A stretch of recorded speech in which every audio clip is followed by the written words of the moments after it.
Hello and welcome. I'm Patricia Rosatello. Thank you so much for stopping by, and make sure to like, share, and react to this post so it shows up in your feed, and as well as feel free to ask me questions, drop comments. I'd love to know what you're thinking.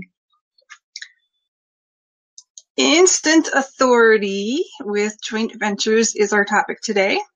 I'll share how I've used small, itty-bitty micro JVs to build my list over the years, as well as my credibility, and how you can too, regardless of who you are, how new you are to your industry or your market or your business, whatever, right? Regardless of what you have to offer.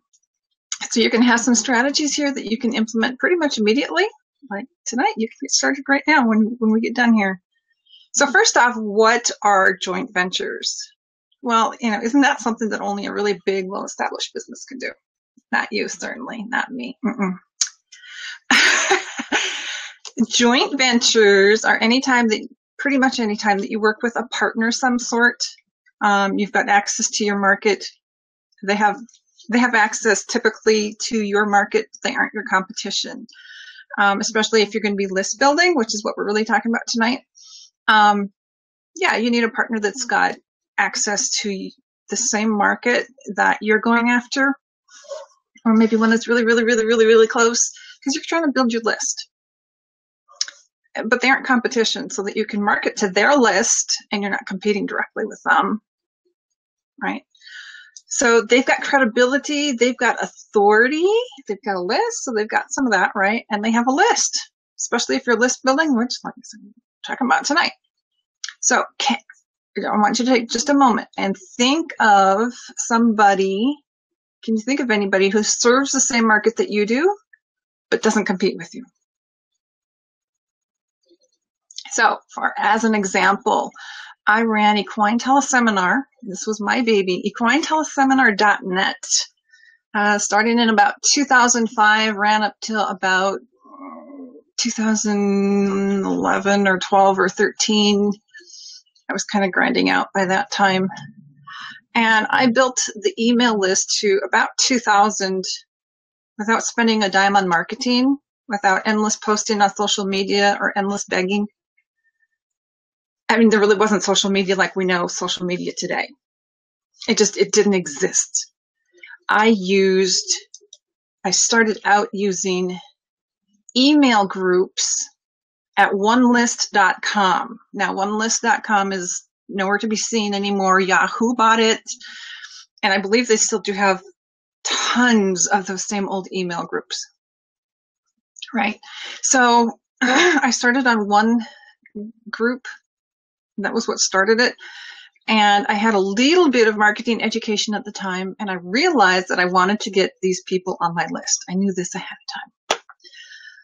So I set it up from the very beginning so that they had to opt into my email in order to get the call information. And I was interviewing experts anyway, so I eventually figured out that I could ask them to share the event with their list too. This was in the horse industry. My list was pretty general after a while. I didn't segment so well. A little more than I could process at the time. But I learned how to ask these people if they could share it with their email list. Most of them had email lists, and I learned how to figure out if they had an email list or not. Little telltale things you can find. And like I said, it wasn't innovative. It wasn't brilliance on my part. I didn't make this up. I just cut and copied. I just copied and I swiped and deployed. That's the term.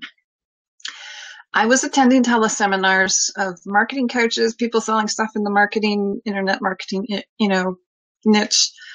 And, I had to opt in to get their email, to get the call-in information. They were almost exclusively teleseminars at the time. Nobody was doing webinars just yet. This was 2005, So basically, in short order, then I grew my list to well over 2,000, and I achieved some odd things as I was doing this. I started getting recognized in the industry. I was seen as an expert, a celebrity, an authority. I have an interesting story about this. I was at a local tack swap. If you know about horses, you know what tack is. If you don't know horses, tack is the saddle and bridle and all that gear that we use to get the horse to do the stuff we want to do and make us look good. And yeah, I mean, there was more than tack. There was, clothing and all sorts of horsey stuff. Anyway, a tack swap. And I saw a lady there, then I kind of tried to overhear the conversation, and I finally decided that it was probably the lady that I thought it was. I knew I had a lady on my list that was local to me, and I was talking with a lady who was a friend of mine. This lady had been a friend of mine since I was a little kid. So I'm just Patty to her. Nobody special, just Patty. And so this other lady got done and with her conversation, and I excused myself from the conversation with Mary, and I walked over to her and I introduced myself, and she, oh my gosh! And my friend's jaw just dropped because she's like, what's wrong with this lady? I mean, this is just Patty. Yeah, so you end up getting turned into a little bit of a celebrity. And this wasn't just because I was willing to stand up and talk. I mean, granted, it was on the phone and no one could see you. They couldn't tell that you didn't have makeup on, and they couldn't tell what you were wearing. And, they couldn't tell even if the power went out here. I had all kinds of backups ready. I had my notes printed out. I had candles in the office. You do a webinar or a live cast and your power goes out. Well, if you're doing it with a computer anyway, you're toast. But, it wasn't just because I got up front and I said something. It had a lot to do with the people that I interviewed. Because the people that I interviewed were experts, and there were some real actual celebrities in there, and they were all authorities in their area. Well, most of them were.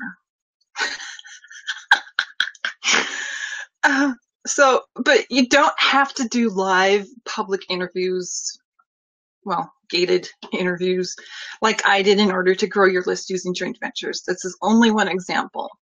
It certainly helps if you can get out and you can talk. And I mean, nowadays we do webinars and you can hide behind that screen if you want to. And I seem to have lost the rest of my notes. No, that's really just one example. There's other ways that you can do it. It's certainly an extremely easy thing to do, is to do across, just to find someone to interview. A lot of people do this on podcasts, and it's all well and good, but and you can kind of get you do end up directing people over to your website. If you're interested, go over to my website, and it's at, authorityblueprint.us, whatever, right? But my issue with podcast is that it's not gated. People aren't forced to opt in. So that's the only real difference between the strategy and podcasting. So I'd like to invite you to join the Authority Blueprint group. I will post the link here in just a moment. On Friday, we'll have an exclusive in-depth training on joint ventures, how you can use them to grow your business, how you can use them to grow your authority. And you're going to want to get in on this because it's going to be good. I've been working on it for quite a while now, and it's not going to be around free forever. So it's free for now. Get in while you can. Thank you again for watching this. Thank you for liking and commenting and sharing it. And I will talk to you all very soon. Bye-bye.